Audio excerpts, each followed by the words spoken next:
ànd ak bi ñuy ànd ak ñun ci live bi le kon dégg ngeen ko chers internautes nuyoo baa ngi noonu. alors Moustapha ñu dellu si waat rek fàttali thème bi muy législative du 17 novembre. Comment le système compte résister à Ousmane Sonko le premier ministre. alors mooy li ma la ko laajee woon rek. mooy interpellation yi ñu gis interpellation Kader bu Sen TV Cheikh Yérim Seck du journaliste analyste politique ñu gis tamit interpellation bu Bougane Gueye Dany. alors naka nga jàngatee yooyee interpellation. alors si j'ai bien compris li nga xam ne moom nga liir man ma liir ko sànq. Cheikh Yérim Seck dañ ko convoqué bu 15h jotee la ñu wax. 15h mi ngi soog a jot xamuñu ba xam bu demee dañ koy laaj mu tontu ñibbi këram wala nu muy demee. en tout cas man personnellement je ne souhaite pas du tout mu toog fa. beneen bi mooy Madiambal Diagne moo ko bind sànq. ne kii di comment il s'appelle Bougane Gueye Dany wax na ne ñu ngi koy wër xamuñu nag lan moo tax mais en tout cas juste avant ma koy lire ci Madiambal Issa Tine moo ma doon wax ne dégg na ne am na benn leader politique boo xam ne gars yi bu deful ndànk dinañ ko teg loxo mais boobu xamuñu woon kan lañ doon wax bi ma déggee ñu ne ñi ngi wër Bougane Gueye Dany laa def un peu le parallèle mais xaw ma exactement est-ce que c'est vrai que ñu ngi koy wër est-ce que dañ ko bëgg a teg loxo ou pas je n'en sais rien. par contre Kader bi nga xam ne tudd nga ko sànq nga xam ne chroniqueur la à la Sen TV. moom wuy ji na démb ba démb bi mu demee dañ ko placé en garde à vue. man nag sama position ci loolu mooy nekk sama position de toujours te du changer. mooy man dama gëm la liberté d'expression. te dama nekk un défenseur de la liberté d'expression parce que mënoo nekk journaliste. ba pare doo défendre la liberté d'expression. De la même manière ni ma doon dénoncer les arrestations des gens des médias ci pouvoir Macky Sall noonu laay continuer di ko dénoncer ci pouvoir bu mu mënti doon. aw ma ci xaj aw ma ci mais xaw ma ñu ko waxee sax. xaj ak seen aw ma ci xaj ak seen merci. à partir de cet instant là du ma toog mukk ñu ne ña ngay woolu kenn koo xam ne taskatu xibaar la wala dafa jege mbirum média maanaam loolu dafa rafet. gis nga lii nga xam ne moom laay wax muy liberté d'expression bul fàtte ne Safiatou ñun fii lañ toog ci Walfadjri ñu jàpp ñenn ci ñun à cause de ça wala boog parce que dañu bëggoon a bénéficier de cette liberté là. Pape Ndiaye bul fàtte ne def na ay weeri kaso. man mii di wax ak yow li ñu doon toppee Pape Ndiaye lañ ma doon toppee donc parce que bañ ma convoqué ca kanamu enquêteurs yi fii ci sûreté urbaine ba ma àggee lañ ma wax mooy juge d'instruction bi nee na lépp lu Pape Ndiaye wax tu portes la même responsabilité que moom parce que yow yaa jiite télé bi mu koy waxee et loolu loi moo ko wax c'est pas le juge qui dit ça c'est la loi qui dit ça donc à l'époque dama doon dénoncer le fait que ñu arrêté Pape Ndiaye dama doon dénoncer le fait que ñu arrêté Serigne Saliou Gueye dama doon dénoncer le fait que ñu arrêté d'autres journalistes Pape Alé Niang ak ñeneen xëy na ñu ma fàtte ay Mati Sarr Niang ak yooyu de la même manière mënoo ne tey kat on applaudit parce que dañu convoqué wala dañu jàpp ku tudd Kader wala ku tudd Cheikh Yérim Seck wala ku tudd keneen. mënut a nekk. maintenant dafa am loo xam ne Safiatou dafa jar a préciser dafa am benn bindikat bu wax ne moom dañ ko laaj mu ne je suis pour la liberté de dire ce que l'on je ne suis pas pour la liberté de dire ce que l'on veut je suis pour la liberté de dire ce que l'on sait. c'est important xam nga liberté d'expression. ne veut pas dire liberté de dire ce que l'on veut liberté d'expression bu tekki woon loolu Safiatou mën naa toog fii ma toog léegi daan ne man j'ai envie d'insulter daal di dagg saaga wu ma neex nekkuma ci liberté d'expression. foofu laa doon bëgg a ñëw ndaxte mën nga yor micro mais est-ce que tamit yor micro boobu noonu may na la à ce que nga wax lépp loo xamante ne lu la neex la. moo tax la loi dafa encadrer la liberté d'expression. parce que bu doon liberté d'expression ni ko nit ñi bëgg a waxee mooy liberté de dire ce que l'on veut kenn du def ay loi yu tere ne diffusion de fausses nouvelles tere diffamation tere insulte tere insolence tere yu demee noonu xam nga dafa am ay loi yoo xam dañ ko teg mu tere yooyu su fekkoon ne liberté d'expression c'est la liberté de dire ce que l'on veut mais kon duñ teg loi yooyu am na ñoo xam ne tey li ñu bëgg moom mooy ils sont nés ils ont grandi dans l'insolence dans l'insulte su fekkoon ne la liberté d'expression mooy la liberté de dire ce qu'ils veulent dañuy continuer di toog ci télé yeeg médias yi di insulter nit ñi mais fii ñu toog nii tey maa la ko wax man su ma fi daggoon saaga léegi ñu jël si ma parce que dañ koy tere de la même manière les journalistes que nous sommes kenn mayu leen liberté wu dire ce qu'ils veulent dañ leen a jox liberté wu dire ce qu'ils savent mooy lan mooy mbir dafa xew Safiatou Cissé journaliste nga enquêté ci am ci ay preuves yu leer recoupé waxuma sax enquête mais def le minimum de recoupage ba am ay preuves yu leer ne lii moo am lii moo xew nga wax ko su boobaa kenn mën la topp pour diffusion de fausses nouvelles parce que da nga def liggéey et même Safiatou su fekkee ne dañ la jox information nga enquêté ko vérifier ko ba mu leer ne lii am na dafa am leneen lu war a ñëwaat après mooy li ñuy tuddee souvent l'éthique de responsabilité man lii su ma ko waxee information bii ma yor su ma ko waxee lan lay jur kooku nit ki moo koy juger on a beau apprendre aux journalistes les règles d'éthique et de déontologie am na foo xam ne boo fa taxawee da ngay toog nga ne ce que j'ai comme information su ma ko waxee lan lay jur moo tax je déteste très souvent dama koy wax lu bari je déteste journaliste toog télé tiim téléphone am ñu jox ko information mu wax ko. muy vérifier c'est très risqué sans recoupement. c'est très risqué ak ki la koy wax loo ko mënti wóolu dina ma arrivé xam naa dina arrivé keneen mais il faut faire attention avec ça et c'est très risqué. Regarde par exemple quelqu'un Kader mosuma ko dégg mu ne journaliste la. Chroniqueur lañ koy woowee. Encore que man je ne sais pas ce que cela veut dire chroniqueur. Parce que man dama jàpp ne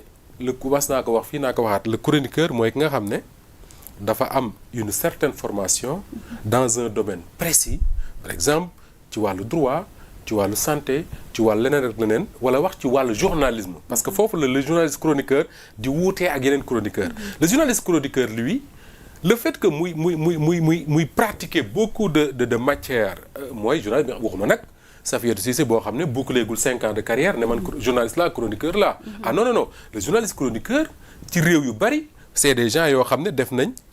10 15 20 ans de métier nga xam ne pratiquer nañ lu bari dem nañ fu nekk gis nañ lu nekk sur beaucoup de questions dañuy mën a transversal mën nañu prononcer wu sur ces questions là à côté de ça nga mën a am ñoo xam ne dañu spécialisé wu ci ay domaines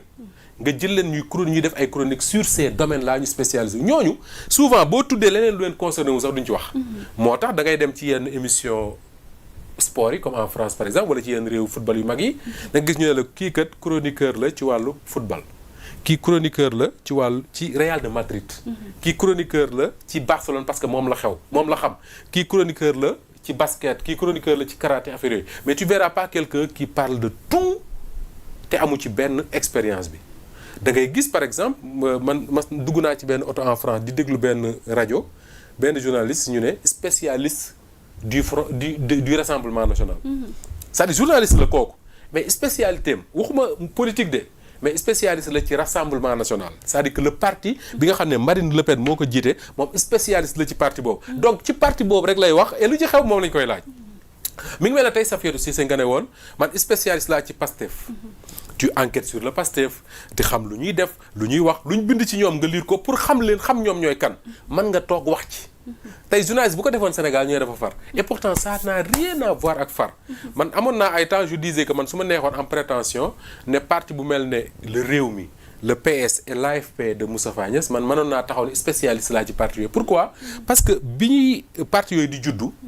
wala boog PAP le PS l'AFP ak Rewmi dama accompagner ñi nga xam ne ñoo ko def dama leen yàgg a topp mas naa dem ba participer ci séminaire les jeunes de l'AFP bu ñu demoon Saly ak ñoom docteur Malick Diop docteur Karim Diop et cetera le Rewmi de Idrissa Seck dem naa ba participer ci benn séminaire boo xam ne les cadres de Rewmi ñoo ko doon def ñoom Déthié Fall ñoom Abdourahmane Diouf et cetera xam nga un parti comme ça da nga koy xam saa nga bokk ci loolu moo lay permettre nga mën ci di wax mais malheureusement dans notre pays on a benn race boo xam ne ñun ñoo leen tuddee chroniqueur et c'est des gens qui parlent de tout et de rien. Et maintenant à qui imputer cette responsabilité? Mais les responsables des médias à commencer par man mii les responsables des médias ñoom ñooy les responsables parce que tey imaginer nga jël quelqu'un boo xam ne da nga ko teg ne chroniqueur la mu toog ñuy wax ci affaire comment est-ce qu'on appelle ça affaire immigration clandestine affaire yooyu mu ne et là y a des journalistes yoo xam ne tu les entendras jamais dire ça mu wax ne am naa ay audio yoo xam ne dafay wax ne alkaati yi dafa am ñii dem immigration clandestine dafa am nu ñuy def ak ñoom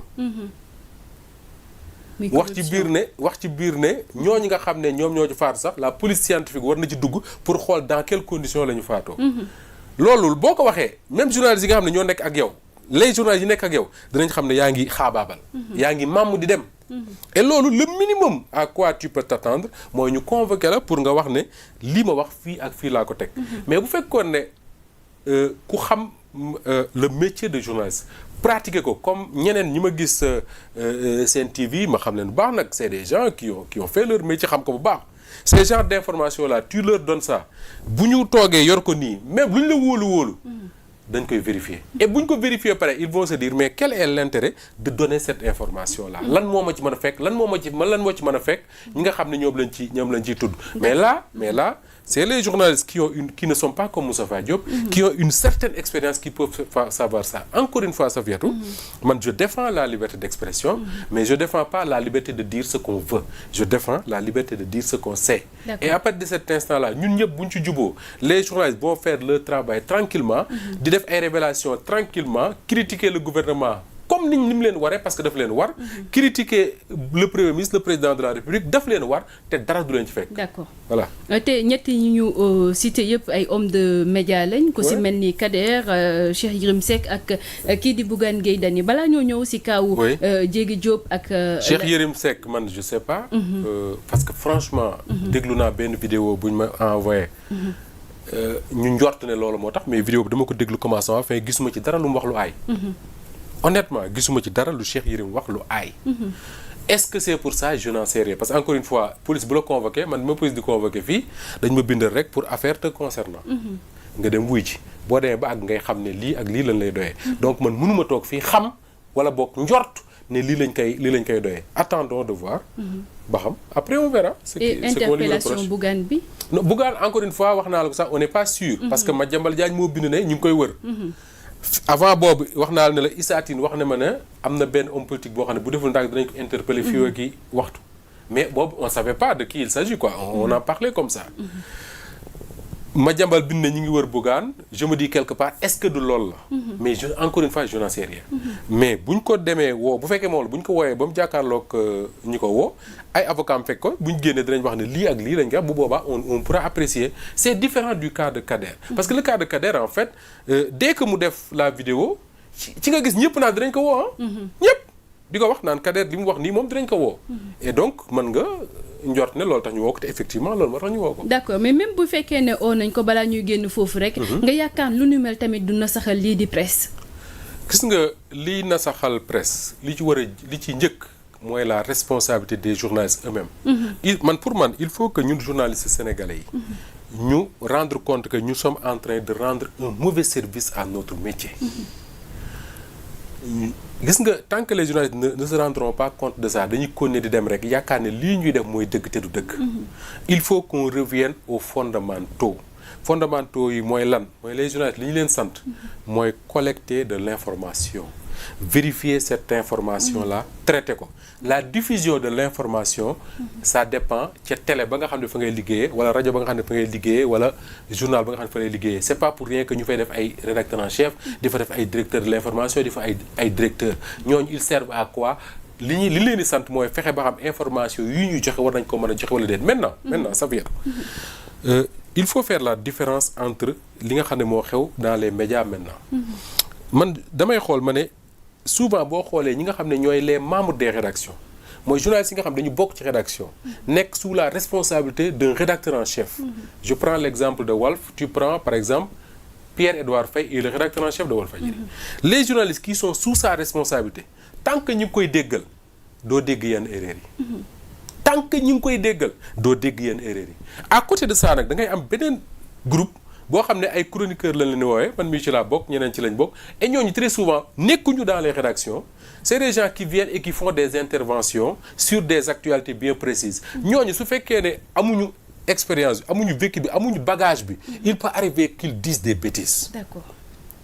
moo tax ma ne il faut qu'on essaie de revoir tout ça comment réorganiser ça pour que les chroniqueurs yi nga xam ne man jàpp naa li ñuy def du lu bon parce que jamono moo toll foofu dans tous les médias du monde tu trouveras des chroniqueurs mais il faut que ñu xool comment faire pour ne pas les mettre en danger en fait parce que très souvent da ngay seetaan xam ne kii li muy wax nii mi ngi koy mettre en danger mën na ma arrivé mën na arrivé keneen ça m'est déjà arrivé d'ailleurs. D'accord ñu wax ci wàllum Sénéra ñu des ci média balaa ñoo dem fële na le sa jéegi ak kii di Kaawu Lat Diop kii di Babacar Touré nga xamante ne Babacar Diagne autant pour moi nga xamante ne moo ko jiite woon mu mel ni nag